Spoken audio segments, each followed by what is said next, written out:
Thank you, everybody, for joining us today. This is maybe the 8th event of our Global Career Week here at Pitt, sponsored by the Global Studies Center, the Center for African Studies, and the Russian and East European Studies.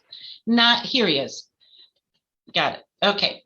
While you might say, why, if this is global, why are we having two individuals that work in the United States? And that is because Global Studies is interested in global issues that impacts our communities locally. So I encourage you to look at the Global Studies Center and what we do here. When I follow our alums on LinkedIn, and I'm so proud of what they're doing. And it was like, oh, wow, two of these folks are working with incarcerated populations, one professionally, one is doing this as on the side, as a passion for him. And I had the pleasure of working with these students when they were working with these alums when they were students. And I'm so pleased to see what you guys are doing now. So first, Jordan Freeman, as Jordan Pipkin, congratulations, she graduated from Pitt in, was it 2013, which 2013. I cannot believe is 20? Almost a decade ago. It's kind of tripping me out a little bit. Yeah. Everyone on this call is born after the year 2000, but I'm happy to be here. Hi, everybody. It happens, time passes. So 2013, and she went and got her MPH from the New York SUNY. Which campus did you go to, Jordan? So actually, the City University of New York network recently reorganized all of their graduate programs. And so the MPH via City University of New York is just through the Graduate School of Public Health and Health Policy. And so that is the school where I received my master's degree. Okay. And Zane Kaleem, 2017, is currently a med student at Drexel University, and he's pursuing residency in psychiatry. And I'm going to let you both go on then and discuss kind of your career choices and the organizations that you're working for. I think several of these people heard about the session. I sent it out to Holly Hickling, who used to work in the Honors College. She's now working for the School of Pharmacy, but is involved with Pitt students working with incarcerated populations. So there's a group, and I said, please, these two students. So we're gonna hear their stories, students, and then really it's a time for questions and answers afterwards. It's a very informal discussion. I didn't ask them to prepare anything, but it's a conversation for us to learn what they're doing, their career paths, their passions, and then for you to ask your questions. So Jordan, you are here first. I'm gonna ask you, Jordan, to start. Sure. Hello, everyone. As Elaine said, my name is Jordan. I graduated from Pitt in 2013. I now am in the New York City area. Currently, I work for an organization called the Fortune Society, which is a really large nonprofit agency in New York that serves anyone that has had any sort of touch point with the criminal legal system. So whether that's someone that has served a significant amount of time, sometimes decades, and is returning back to their community. We also do a lot of what's called ATI and sort of court diversion work, so mandating clients away from carceral outcomes from charges that they are facing. I guess I struggle to easily synthesize how I came to this intersection of public health and working with in and around this population specifically. My first real entry into the public health world outside of being at Pitt. And when I was a student, I was sort of on the global health track within the Global Studies Center. And to Elaine's point, I was very focused internationally. I wanted to, that was just sort of where my interest had peaked at the time. And I wasn't really sure what topic area, what population I found most compelling to me. Because as we all, in the public health fields, it's sort of a running joke, like everything is public health. Housing is public health, education is public health. So it's really, it's tricky to narrow in on what you find most compelling within the field and also your role and the type of work that you engage in the field. One of my first jobs out of college was working for a large foundation that was giving grants around harm reduction work. So I was supporting this grant portfolio of all of these harm reduction grantees, which harm reduction is essentially the practice of drug user health, reducing harm and adverse health outcomes for people that are unable or unwilling to stop engaging in risky behavior like drug use, sex work, etc.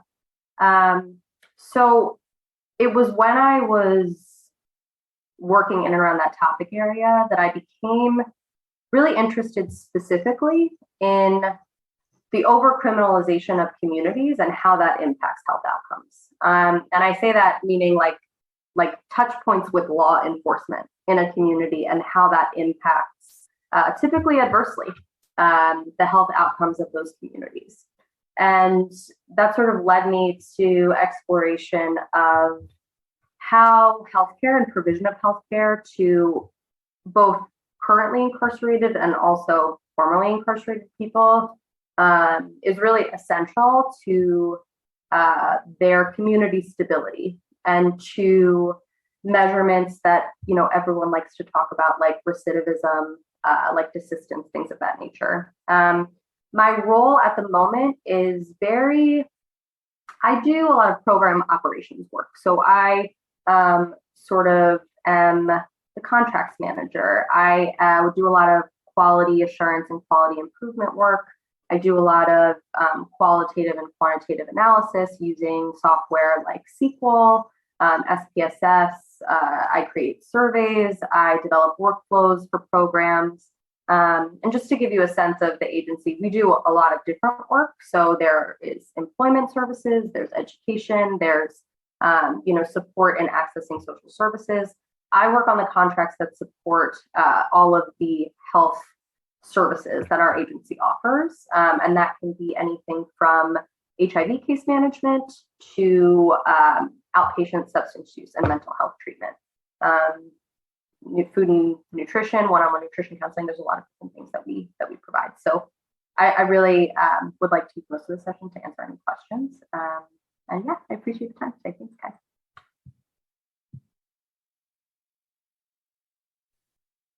I'll speak now. Thanks. So hi, everybody. Zane. Oh, yeah. Hi, everybody. My name is Zane. I am coming from Drexel College of Medicine, currently at the end of medical school now, fortunately. It's a long road, I'll tell you, but I'm about to graduate now. So, I'll be entering residency real soon, studying psychiatry. And I'll be staying in Pennsylvania. I'm glad to say I'll be over in Penn State now. So I've kind of been in all cities now, from Pittsburgh all the way to Philly. So it'll be a good time. I'll be all over the state, and hopefully, if you guys want to connect in the future, I am more than happy to connect and work on different projects with you all as well, students and Jordan as well. Please feel free to reach out. But so my involvement, I'll tell you, I'm with an organization called Physicians for Criminal Justice Reform. This is a group that started in 2015. I actually joined while I was in medical school, just about 2.5 years ago now. This is an issue, when it comes to like issues that I think about in terms of kind of issues in the world. What really is worthwhile to spend your life fighting for, right? What would really be something that would make your life, truly worth living per se, right? Oh, Shoot. well, what was the real impact that you made in your life? And when I think about that, it always comes down to human rights for me. Criminal justice reform is kind of this big human rights issue. That's this big issue in everybody's backyard, basically. In Pennsylvania, we have a jail or a prison in nearly every county. In everybody's backyard, this is a really core issue because people behind bars are, number one, ignored. Number two, completely dehumanized the way that they're treated, oftentimes in solitary confinement, for example, which just ends up leading to more and more bad health outcomes. But when it comes to Physicians for Criminal Justice Reform, these are the kinds of things that we try to basically educate the community about. We're not based in Pennsylvania. We're based in Georgia, but we're actually we have representatives in all 50 states. And so, the work that we do is more catered toward the it's been catered toward the international, the national kind of conversation. More recently, we're starting to move into states, and actually, I'll be starting the Pennsylvania initiative as well really soon, which is why we would love to have Pitt students on board with us for the Pennsylvania initiative as well. But our work is basically confined to education. It's confined to advocacy in terms of writing op-eds, getting white papers out there, collaborating with other organizations that are already working on the ground, basically. And we kind of support people along the way because we have, as physicians, we have this basically incredible background that we can provide to people who are advocating for issues, especially when it comes to criminal justice reform and the intersection with healthcare. And so it ends up being the case that we end up being able to provide kind of like an expertise and kind of a legitimacy to some of the claims that are made by many organizations that are fighting for change. And we kind of help people to push their message, along with trying to kind of start our own conversation per se. And so this is Physicians for Criminal Justice Reform. We have people all over. I'll tell you, I've never met any of the leaders or any of the members in person, right? Everything that we do is online. It's over Zoom like this. So, they're very, very close with me, but it's over Zoom that my conversations and my relationship with the other members of Physicians for Criminal Justice Reform. And it's been phenomenal, honestly. I met people who have really helped me, even through medical school and getting to residency, and people who have really been helping me along the way. It's a phenomenal community, and the work that we're doing is only expanding. I'm really excited for the Pennsylvania initiative that we're going to be reaching out to some organizations real soon in the area, and starting to use kind of innovative ways to get the conversation stimulated just a little bit more. But happy to be here, and thanks for having me.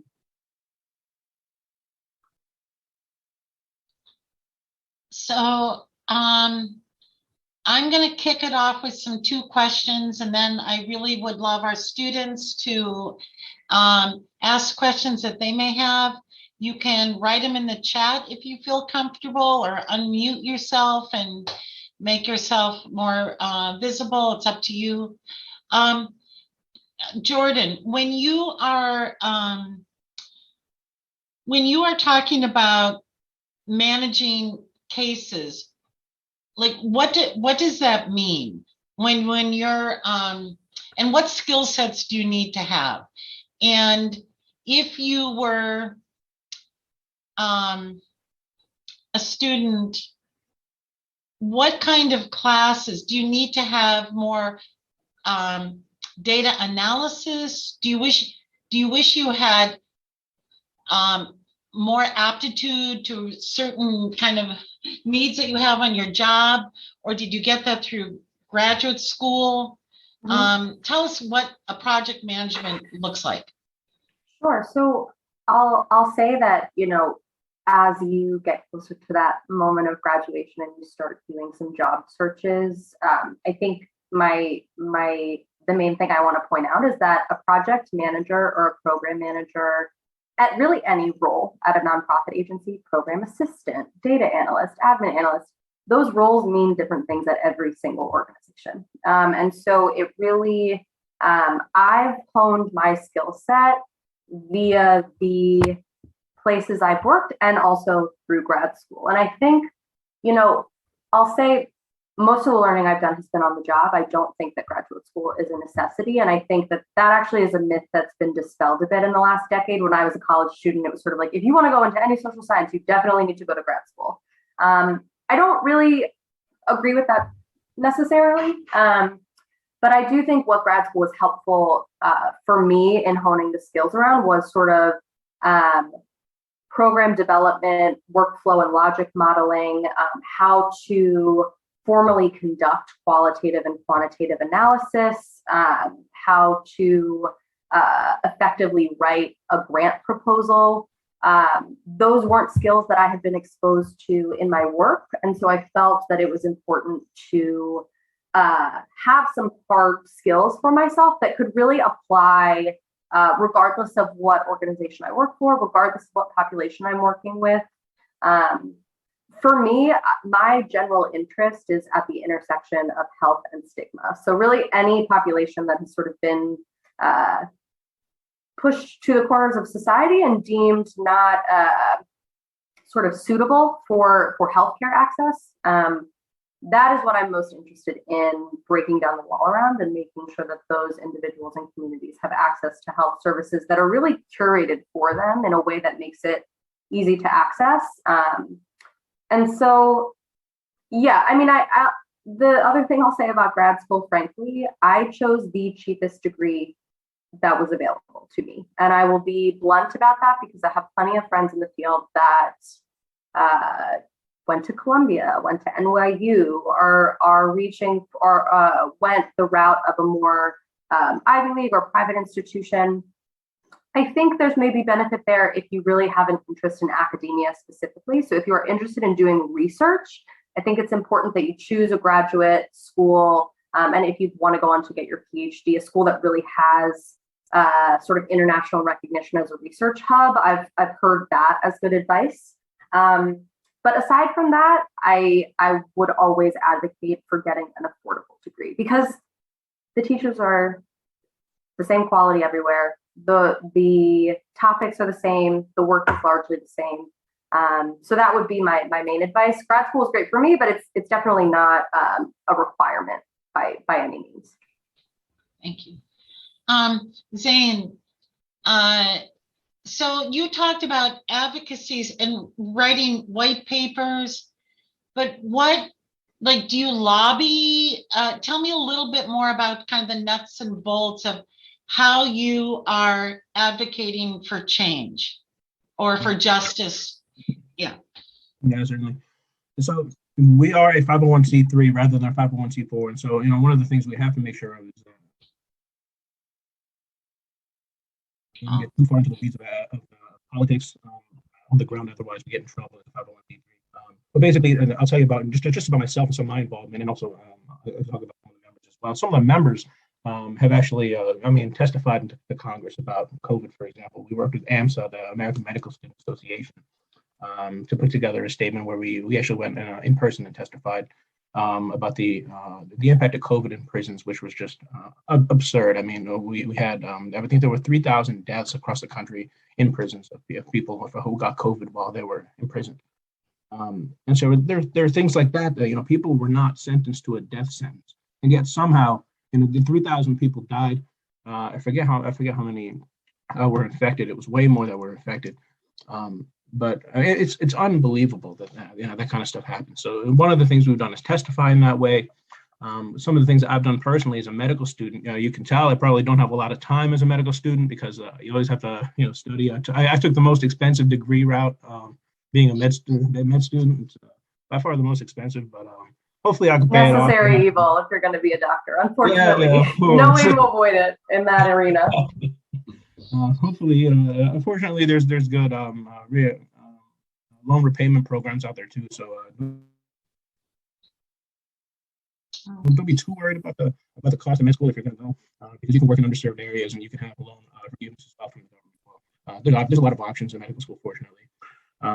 But as I was saying, so because I don't have a lot of time, basically the way that I've carved out time is that kind of like in my free time, I'll be reading about criminal justice reform. I'll be following these sites on like Facebook and Twitter. Honestly, those are like the best news sources once you find the right outlets to follow.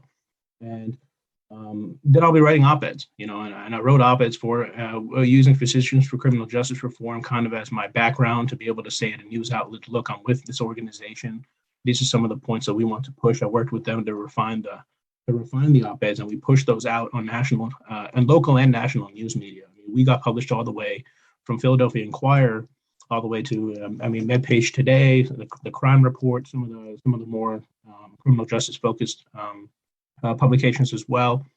And so this is some of the work that we do. We have some members who are physicians who are big time researchers in their fields. One of them in particular is a criminal justice researcher in healthcare, and she'll publish things in the Lancet Criminal Justice very frequently.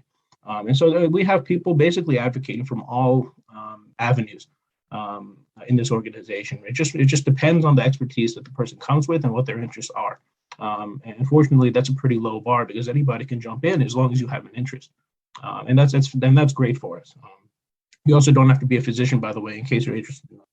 We love to have people who actually have time to advocate, because that's one of the troubles, I think, with being a doc or being a medical student or even a resident, is that you have a limited amount of time, and so when you do advocate, you have to find a way to make it worth it, right? For me, the op-eds made it. And then the op-eds made a lot of sense for me, just with my time constraints.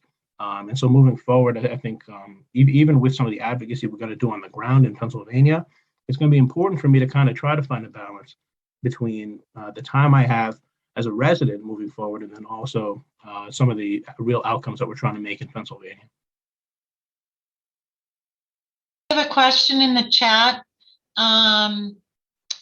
How do you decide the niche in terms of prioritizing the public issues that can be remediated with types of skills we have? For example, he's a programmer, computer scientist. I would work on analyzing data, presenting results for education, but some others could learn more towards activism or probably actually towards the efforts. How do you go about your own way towards applying your skills to the everyday problems and issues? How did you realize you could go deeper if this is a passion you both have? So Zane, I'm going to let you go first because your face is in my screen. Sure. Yeah, so with this question, I think the priority as a student, one of the things that we want to make sure of if we get students involved with our work, for example, is that we have students doing the work that they care about, right? If you have a skill in data analysis, we would want you working on that if that's what you would want, right? Maybe you're good at data analysis, but you hate it. I don't know, right? Maybe you hate it. In that case, I wouldn't want you doing that, right? But we would want to get you involved in a way that, number one, would make sense for what your interests are, right? So like for me, priority is always, what does the person want to do? Because I can't force somebody to do something very well that they don't really want to do, right? If I force you to do something for us that you don't really care about, you're probably not going to do a good job on it at the end of the day. And then it ends up just being more work for me, coordinating the work that you're doing, trying to make sure that you're doing it properly. It makes it tough to get somebody to do something they don't want. So, that's kind of the priority for me when I have new members join, have new people on board. This is just based on interest. The other thing is that what skills do you as a student want to improve, right? If you're good at data analysis, maybe there's another aspect that you want to improve that you're not so good at, right? And that's perfectly fine. We will work with you. It's kind of the big thing, and I think every organization would probably fall in line with this line of thinking.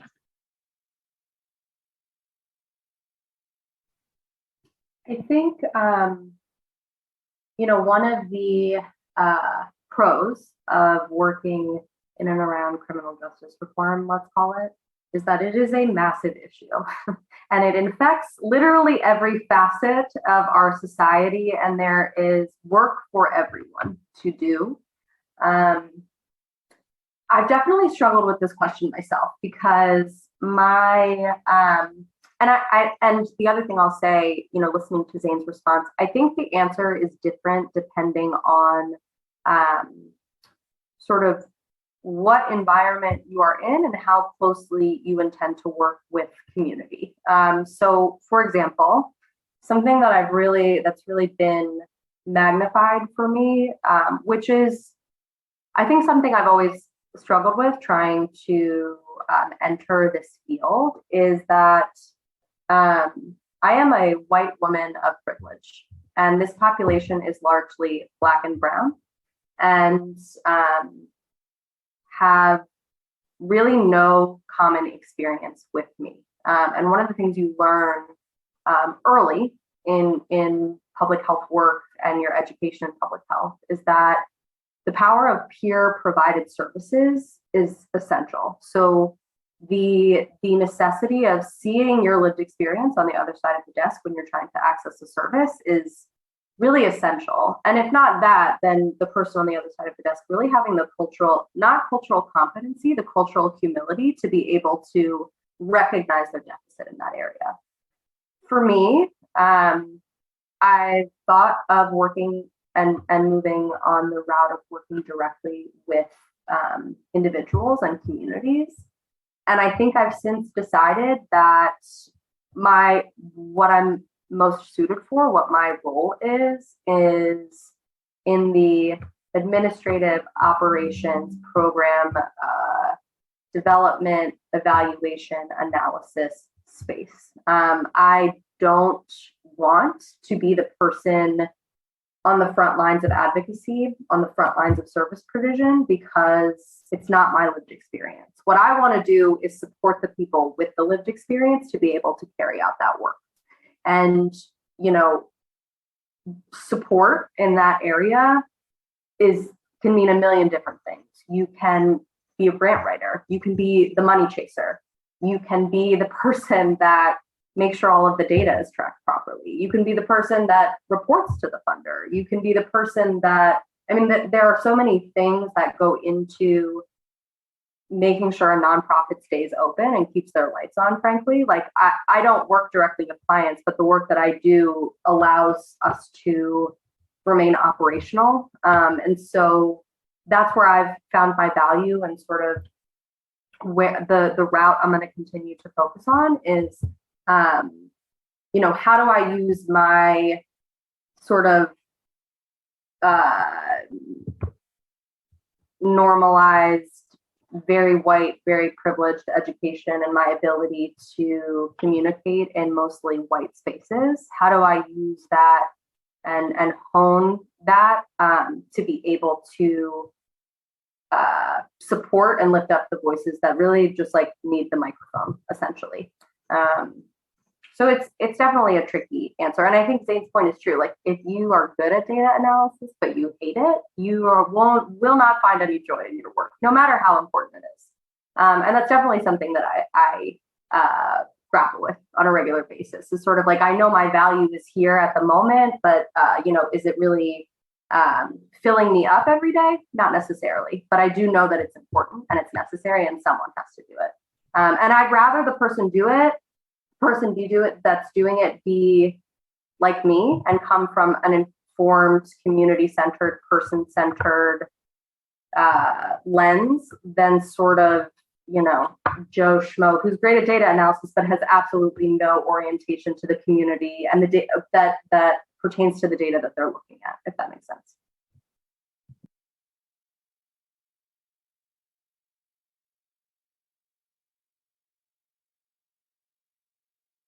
So I'm looking at this question from Arun.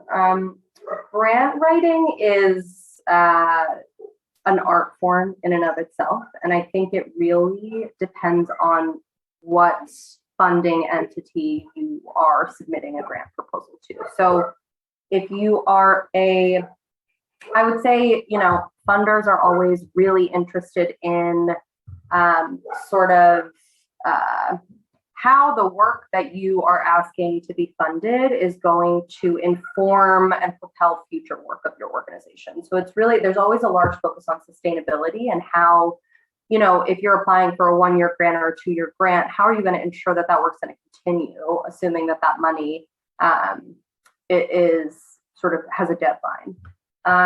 The other thing I will say is sort of there's a real this is something I come up against a lot actually at my job, because an agency like mine we are funded by 100 different contracts at any given time. And I don't know that people really recognize that about larger nonprofits, that they there are so many different funding streams that are all via different grant agreements that we've submitted different proposals in each instance for.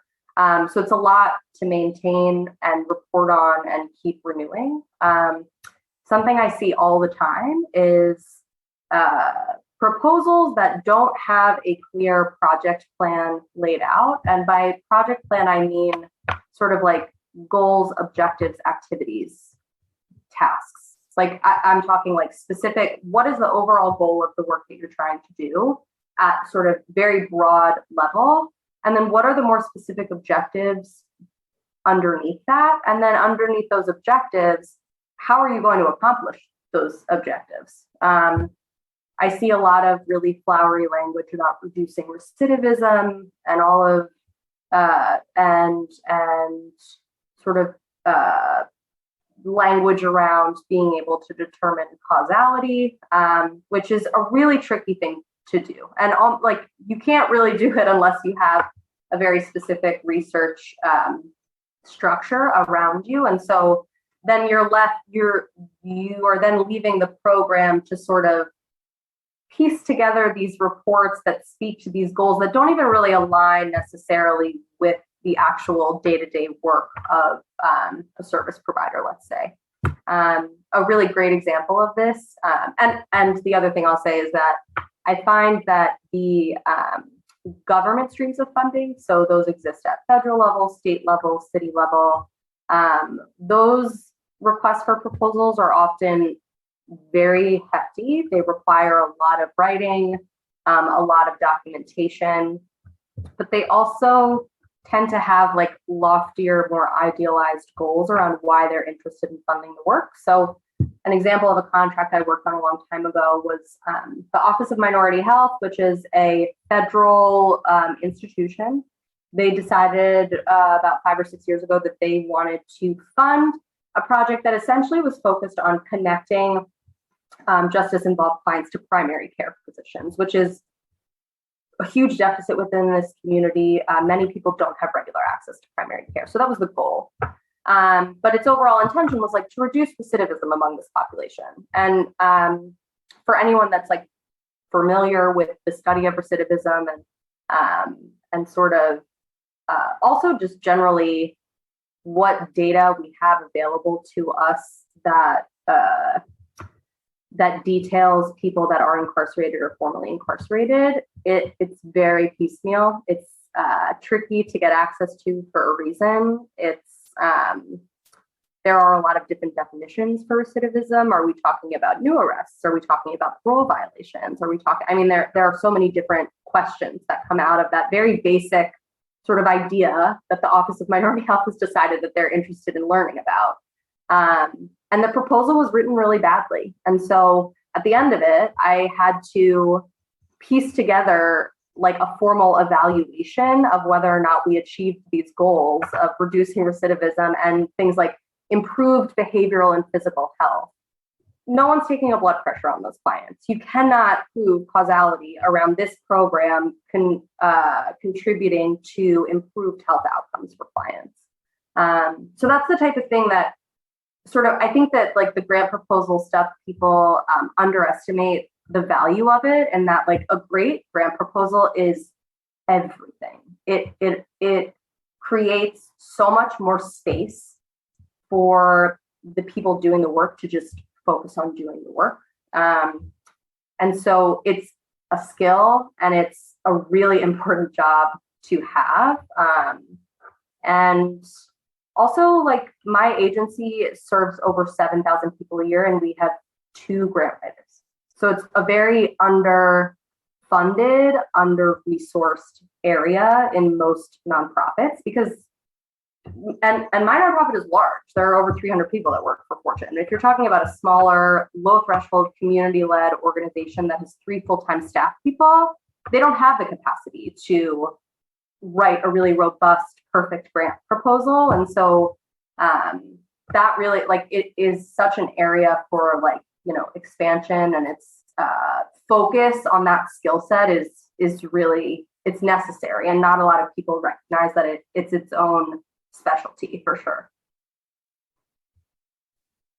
quick note on that as well for all the students who still have semesters coming up. Hopefully, you're not in your last year at Pitt. There is a grant writing course at Pitt, and I highly, highly, highly recommend you jump into it. I think it's the English Comp 1400, English Writing 1400, something like that. I remember that because I actually just connected with my old professor for that. So Physicians for Criminal Justice Reform will be one of the organizations you could actually work with through that course this coming semester. Highly recommend jumping into it, not because of us. Feel free to work with anybody. I mean that course was just fantastic. You learn the whole front to back of how to write a grant, and basically she'll grade you based on how much you've improved and how good your grant is in terms of whether it'll get funding or not. It ends up being a pretty valuable course for you as a student. Highly recommend it. It's only one semester. You'll learn a ton, and it covers your W requirement as well. So look into that definitely. Also, probably one of the few hard skills that you can have that you can graduate and sort of use to market yourself in the professional world as a new graduate. And on that note, I'll also, if you are interested, I don't think this applies if you're interested in going to a professional program like medical school. But if you are planning to just get a graduate degree, a 2-year graduate degree, I would highly recommend taking a couple of years to work before you enter that graduate program. I found it so much more, the skills that I was learning as a graduate student working full time, they were so much more applicable and so much more relevant to my day to day. And I'll also say, just as someone that looks at resumes a lot, someone that has gone to college and then to graduate school and then is applying for a job I'm not as interested in that person as I am a person that has an undergraduate degree and has worked for 5 years. That is more valuable in most nonprofit spaces, I would say, because a lot of times I'll also say, the funding for a person that has a graduate degree is not always there. So they are not always interested in hiring people with graduate degrees off the bat, particularly for entry-level positions. So I'd say if you have a really clear sense of what you're going to do with that graduate degree right off the bat, go for it. But I'd really recommend taking a couple years to just ensure that you know exactly what you want to focus on. Also, as a grad student, there are a lot of areas of focus that you can choose from. You could be an epidemiologist. You could be a community health worker. There's a huge range of work that lives within the space. So that's also an important thing to know too, before you spend all that extra money to really understand what you want to use it for. Arun, I appreciate you asking the questions. Are there other questions from students? And then we'll circle back to Arun.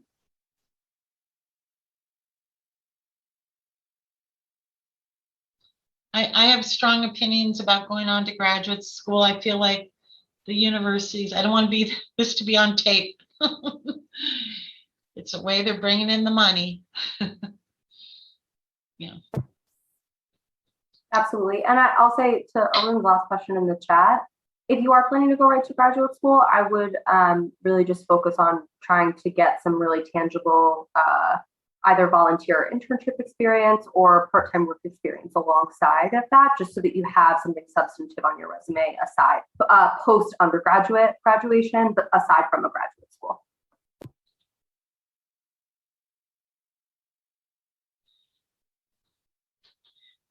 Zane, what about this idea of gender issues in prisons? I understand that women have a lot less, fewer people are advocating for changes for women who are incarcerated. And actually, one of the only prison populations that is still increasing are women and people that are on parole. Is sort of not a fun fact, but a fact. Say it again. This was true a couple of years ago. I don't know if it's still true, but for a while, female inmate populations were actually one of the few individual populations among incarcerated people that was continuing to increase. amidst this sort of national, Yeah.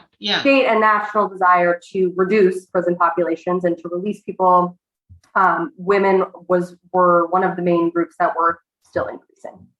And is that because it's not necessarily the drug related, it's more domestic violence? I'd say it's a combination of things, Okay. frankly. In terms of like drug use and intent to sell and charges of that nature, women are often left with a backpack full of cash or full of dime bags or what have you. I know that occurs a lot. I find just sort of culturally, we come down much harder on women with children who are engaging in criminal behavior than we do with men. And then there are issues, to Elaine's point about domestic violence. There are many women that serve sometimes life sentences for retaliating against their abuser. There have been a couple cases that have reached national attention lately. So those are both massive issues related to gender and criminal justice reform. The issue of shackling pregnant women that are giving birth incarcerated. There are a lot of issues around women incarcerated. Yeah, well, one of the issues that we've been, I think, more heavy on it was racial disparities regarding imprisonment and also just punishment, just in general. With marijuana charges, for example, the statistic these days is something like 3.2. It's like Black people have about 3.2 times the rate of being charged for a marijuana possession or use violation and being put in jail or prison for a marijuana charge compared to white people. And that's Blacks compared to whites. I don't know brown numbers, unfortunately, but I mean these numbers are going up. Like I think they've gone up from it was like 2.5 like a couple of years ago now it's 3.2 times the rate of whites. And the thing is, like the marijuana use rates are the same, and the marijuana possession and the sales rates are the same racially. It's just a matter of who's being policed and who's not. It tends to be that the lower income, predominantly Black or groups are being neighborhoods are being policed more often. And more heavily, and then on top of that, there's also just simply there's a racial bias, just in the police officer themselves, right? There's just a racial bias that says to them, I need to get this guy compared to the white person who's smoking marijuana on the street, right? And this charge in itself, marijuana in itself, I mean, why is this even something that people are being charged for, put in jail for, put in prisons for? I mean, why should somebody who's using marijuana on their own has enough for themselves on their person? Why is that person being charged for anything? He's not harming anybody else. He's not getting in anybody else's way. And it's a systemic racism issue, but it's also just a matter of just basic rights of people. I mean, why should I be charged for possession of anything? That's my own property. I mean, what is that? What business is that of yours? Is the basic question. I mean, this is a constitutional rights issue. If you really think about it, and it becomes a big thing. But racial disparities was something that Physicians for Criminal Justice Reform spoke heavily about just back when George Floyd had passed away and been murdered. I also just sort of a note too on stigma related to incarceration and what it means to sort of be and just sort of like what our societal perception is of what our criminal justice system achieves. We all know we have shows like Law and Order SVU, Criminal Intent, and all of these shows, Blue Bloods, that they tie everything up in a nice little bow, and the person that does the bad thing goes away for a very long time. Largely, that is not what our criminal justice system does at present. I'd say 9 times out of 10, if I'm looking at a client's record, it's for a need-based crime. So it's either possession, intent to sell, grand larceny, perhaps assault charges related to sort of neighborhood fights, familial fights. So I rarely, I think this perception that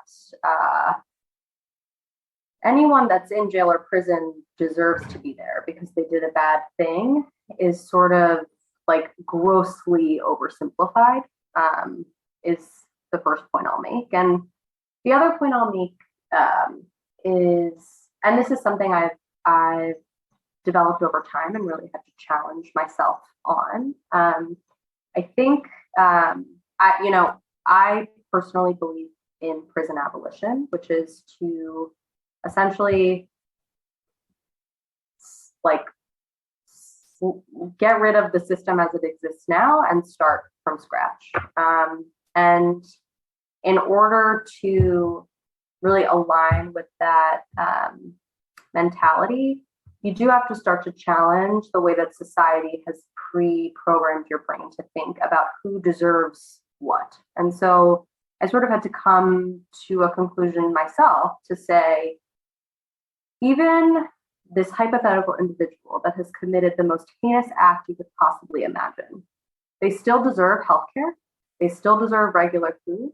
They still deserve human decency and dignity. And I understand that not everyone agrees with that point. But I think if you challenge yourself to think in that way of sort of the crime and the charge is sort of irrelevant to the conversation. The conversation should be focused on the humanity and dignity of individuals that are incarcerated and how we uphold that and how we continue to uphold it when they come home,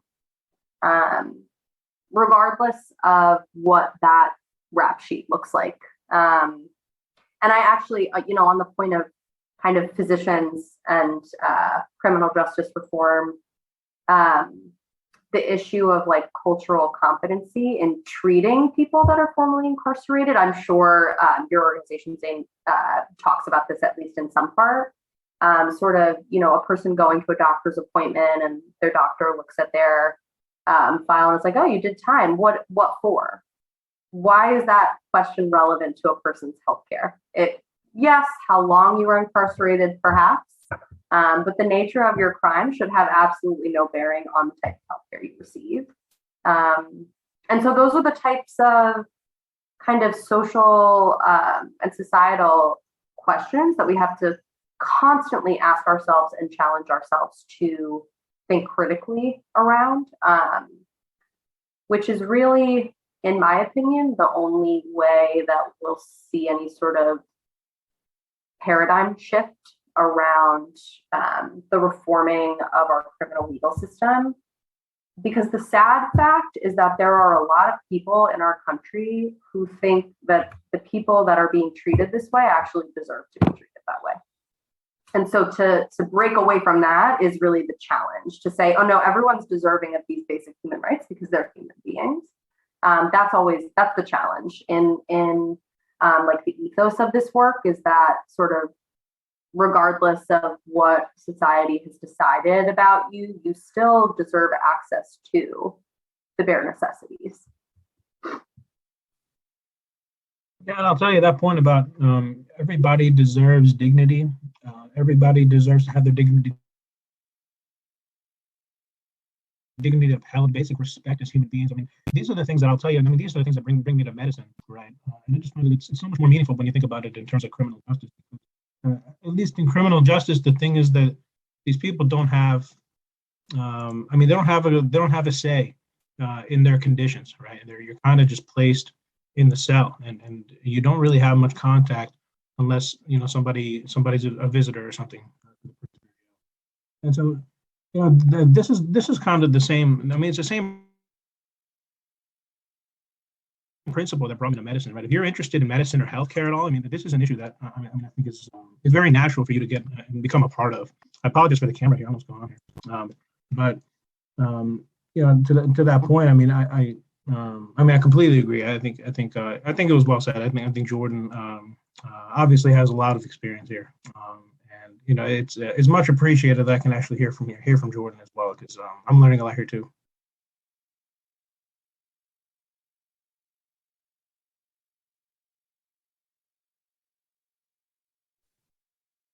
For those who are interested in careers in healthcare and kind of how they intersect with the criminal justice system, just talk briefly about that. I mean, there are specialties within medicine that you can go into that'll have you working in just naturally working with the criminal justice kind of not reform, but you'll be working within the system. And so, for example, I'm going into psychiatry. There's a specialty called forensic psychiatry. By forensic psychiatry, you basically will be the medical expert.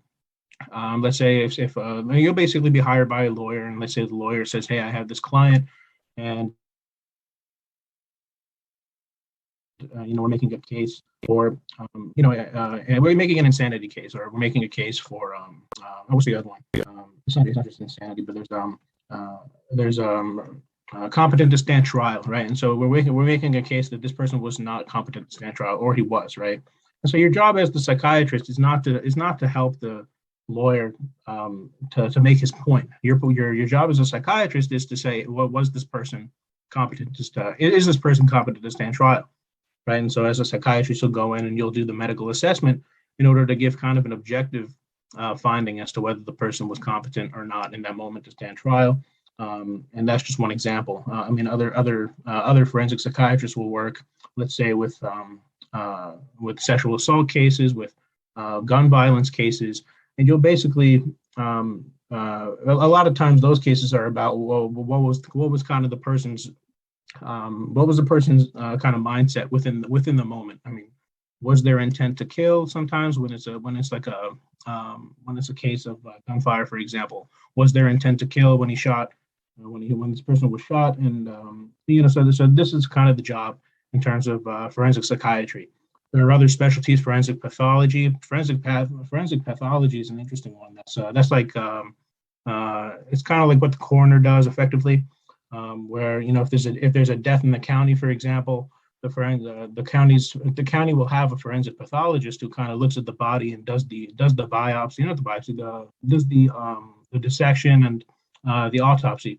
Is the word I was looking for. And basically, the forensic pathologist is a trained, medical doctor, right? Who's done the residency in pathology and then goes on to do a fellowship in forensics. And so these are just some specialties.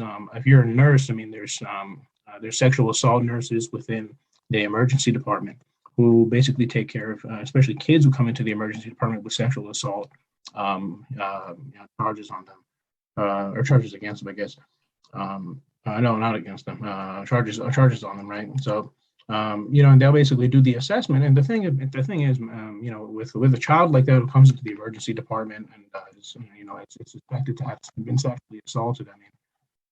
You really need to be somebody who cares and who can be sensitive and who, really can comfort that kid in that moment. That's not an easy thing to do for anybody.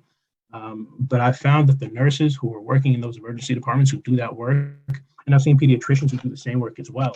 It is such a beautiful skill to have, to be able to comfort that person in that moment and make them comfortable enough to even say, yes, you can examine me. Even that is such a difficult point to get to for many patients. And it's ultimately necessary for them.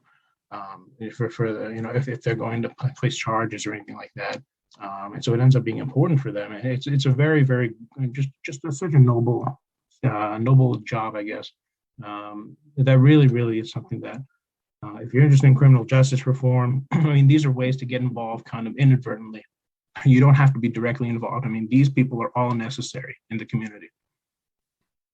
I can also speak to sort of some of the hot topic health issues that come up for justice-involved populations. Some of them are more obvious, some of them less so. Around issues of it's well known at this point that incarcerated populations have higher rates of infectious disease, drug use and substance use disorders, mental health disorders. That is actually less true among prison populations and more true among city jail populations. And there are a lot of reasons for that. And so around those topics of sort of infectious disease, chronic illness, drug and substance use, which to me is a chronic illness, all of those, there are sort of different buckets of work. So, for example, one thing that comes up a lot these days is allowing people that are incarcerated to access opioid substitution therapy. So if you are an opioid user, there are some states, some facilities that allow people that are incarcerated to enroll either in methadone maintenance, Suboxone maintenance, and then sort of the transition of care of that individual from the facility into a community care location. There are also issues related to Medicaid activation. So in the state of, this is actually sort of hilarious, but incarcerated populations are actually the only population in the United States that has mandated healthcare coverage. When you become a ward of the state or the federal government or the city, you are given city or state Medicaid coverage, basically. And it's healthcare coverage specific to the Department of Corrections, at least in New York City. That's how it works. And so if you're enrolled in Medicaid before, your Medicaid access gets sort of put on hold, gets cut off. And when you re-enter community, you have to go about the work of getting that Medicaid coverage turned back on. That can take months. It also takes a great amount of navigation through city social services, which if anyone on this call has had to experience that, you know, it's a friggin' nightmare.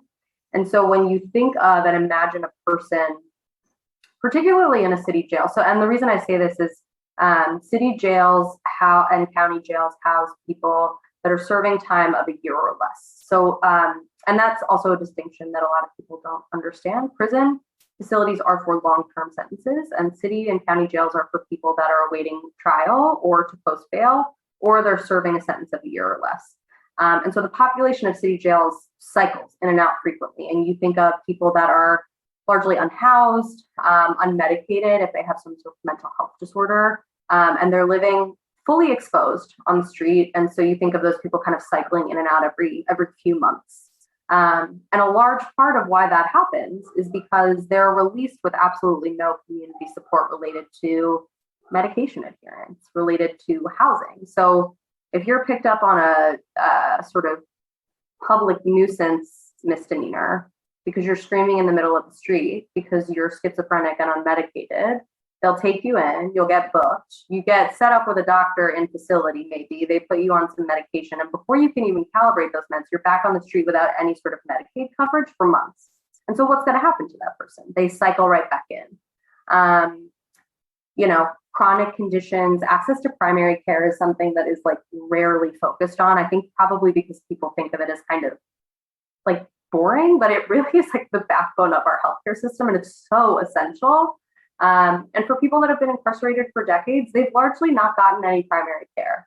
And people have a lot to say about sort of, oh, well, like the resources that they have access to in their community probably aren't as good as the resources they have access to while they're incarcerated. At least you have a doctor in prison.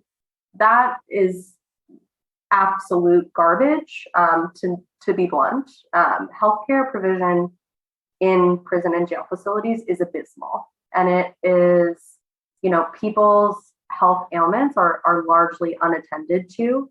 And so they come home with ailments that have been untreated for years, and also a deep mistrust of medical systems, deep mistrust of doctors and nurses, front desk staff.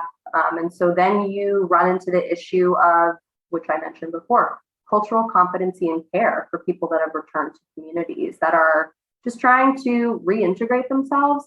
How do we make sure those people feel comfortable and heard, and that they'll come back again? I think one of the largest misconceptions about providing publicly funded resources or sort of focusing on populations such as these is that because they have very little access, they'll take whatever they can get. And that is not the case. If a person is disrespected or offended or made to feel ashamed, they will not return. And it doesn't matter how severe their health problem is, they will just allow it to go untreated rather than be put through that humiliation again. And that is an area of disconnect in the field of medicine, really in provision of healthcare for any stigmatized group. That goes for drug users. And I'm sure Zane can comment on this better than me.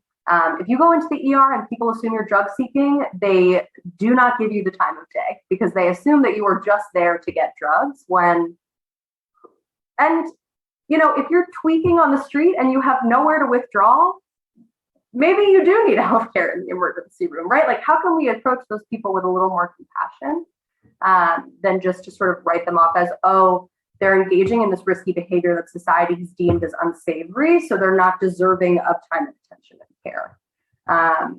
So that's not even all of the issues that exist in this space. And so there's really like so much to chew on. Elaine mentioned issues specific to women. There's tons of stuff around that. This happens less and less, but incarcerated women who are pregnant are often shackled while giving birth, which is obviously entirely inhumane. There are so many things that you can focus on. So many, also like the justice involved population can be divvied up into so many subgroups. Black and brown people, women, young people, individuals with mental health or substance use issues, chronic conditions. There are so many ways to slice this population, and there's not enough data. There's not enough research. There's not enough work in the area of really examining who these people are and why they are there and why they continue to cycle in and out and what would prevent them from continuing that cycle. And the thing is, the solutions are actually very obvious, but no one's been able to prove it.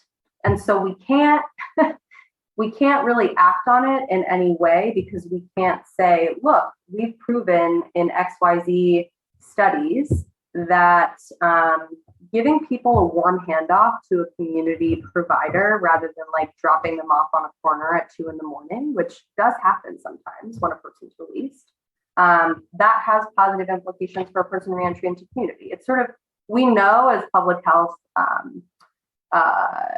professionals that the solutions are really simple, but it comes down to lack of proof, lack of data, and also, again, the societal belief that individuals that are incarcerated are not worth our time and resources. And so it's really a matter of changing that narrative and challenging it at every level, city, county, state, federal. It needs to occur in every place. And the last thing I'll say is sort of in terms of like choosing a topic area that you find interesting, or I suppose you could choose an area of focus and go to the place where they are working on that largely, or you can land in the city you land in and determine what public health needs exist in that city and find an entry into those spaces. Depending on where you are, the demographics are different, the public health issues are different, the access to public resources are different. So it's going to look different in every place. And I've found it most rewarding to do at a city level just because bureaucracy is frustrating and slow. And so I've found most value in focusing more locally, but there's work to be done everywhere.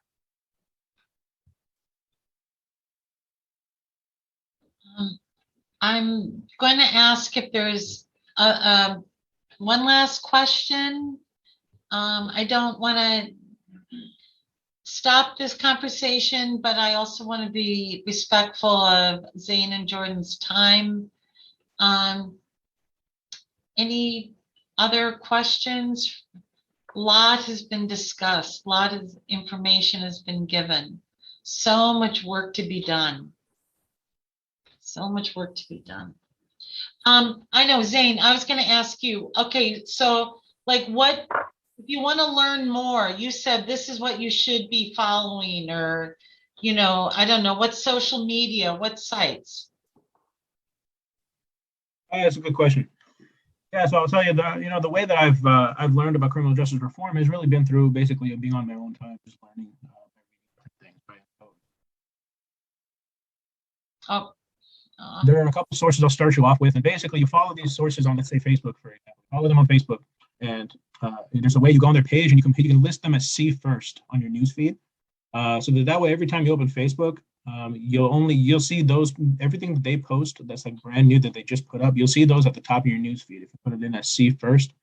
And basically, that's how I use Facebook now. Facebook's like a productive activity for me because I just follow all these news sources and I have them all at see first. So whatever issue I want to learn, I just do that. On Twitter, you can do the same thing. You can they'll send you push notifications on your phone from Twitter. That gets kind of annoying, but you could just fill your Twitter feed with a bunch of these sources. Some of the ones that I really like, that I highly recommend. Put them in the chat. Because, yeah. Can you put them in the chat because you're breaking up? Oh, sorry about that. Yeah, certainly. I thought my Wi-Fi was messed up. Nobody said anything though. So, but I mean, if you want to get involved with Physicians for Criminal Justice Reform, I mean, we have medical students, we have doctors, we have residents, we have people who are kind of outside of medicine as well, working with us. And we haven't gotten undergrads yet, but we're more than happy to have you join if you're interested. And we have tons of opportunities for writing position statements or for helping us kind of refine some of the position statements that we have. We're working on some white papers with American Medical Student Association and working on some position statements with Doctors for America as well as some of the Pennsylvania initiative things that we're looking to do with some partner organizations. If anybody is interested in learning more about working with us, I'll put all the information in the chat right now. And that way you certainly reach out to me if you have questions. One of the things that I try to advocate for to undergrads is always get involved, always reach out. Don't feel imposter syndrome. I think that's the big thing. People feel that in med school too all the time. It's not helping you to feel like you're an imposter and like you're not good enough to do one thing or the other. It's really not. It's not to your benefit at all to feel like you're inferior to the people around you or to people you're listening to, like myself or Jordan.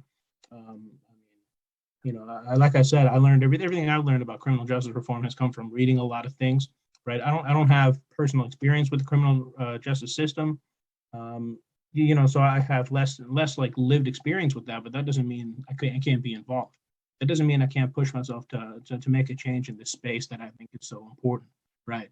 And so this is one thing that I try to push for is don't feel like you're an imposter or something. And also, if you want to do something, do it. Don't wait for somebody to give you permission to do something. Just do it. You want to write an op-ed, for example. You don't need to wait to become to get your degree. You don't need to wait to get your degree. You don't need to wait to go to graduate school. I mean, write something. Try to get it published. Reach out to news outlets and say, look, I wrote this piece. I think it's relevant to the news today.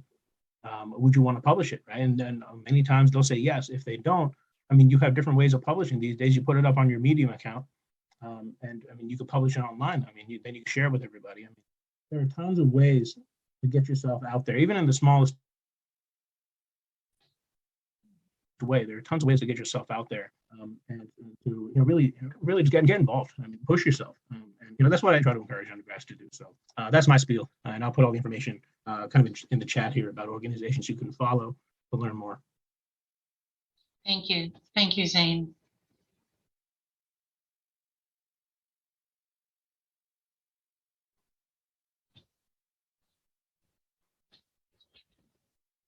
I will say a great resource for research on criminal in all of the areas that we spoke about is the Vera Institute. If you haven't heard of it, it's actually one of the only research organizations that's focused on our population.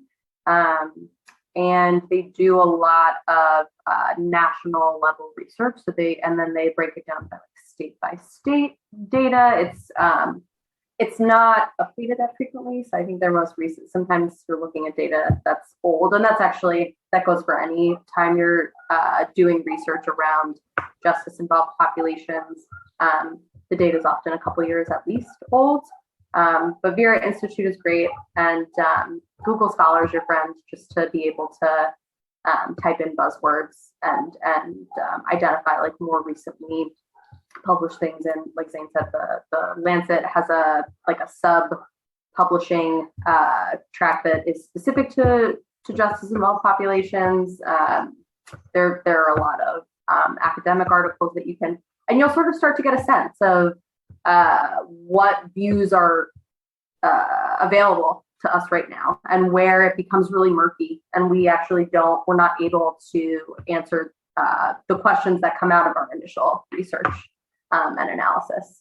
I'm on LinkedIn, Jordan Freeman. You guys can message me whenever you want. I'm happy to give anyone like an intro into sort of certainly the organizations that work in and around New York. Yeah, happy to chat further with anyone if anything sparked your interest today. Thank you so much, Zane and Jordan. I just commend you. I'm so proud of you. You inspire me. And one of the things I always said that I want to do after I retire is to work with incarcerated women. And I feel like I don't have any skills. I don't know what I would do. I'm scared to death. I think the women's prison is like 2 hours north of here. But in 5 years, you asked me, what did you do, Elaine? Did you do it? You inspire me because it's really something I want to do. So it's good to be uncomfortable sometimes, I think. Yeah, that's something I push myself to do, and it's definitely required to do work in this space. Is you just have to be willing to be really uncomfortable at first, anyway. It's hard for an old person to be uncomfortable because everything's comfortable now. But anyway, inshallah, God willing. Anyway, students, if you have any questions, you have their email. You know how to get in touch with them via LinkedIn. And thank you. Thank you very, very much. I so appreciate it. And Zane, happy Ramadan. No, thanks. Yeah. Everyone have a great weekend. Bye-bye. Take care. Thank you. Thank you. Assalamu alaikum. Thanks so much for having me.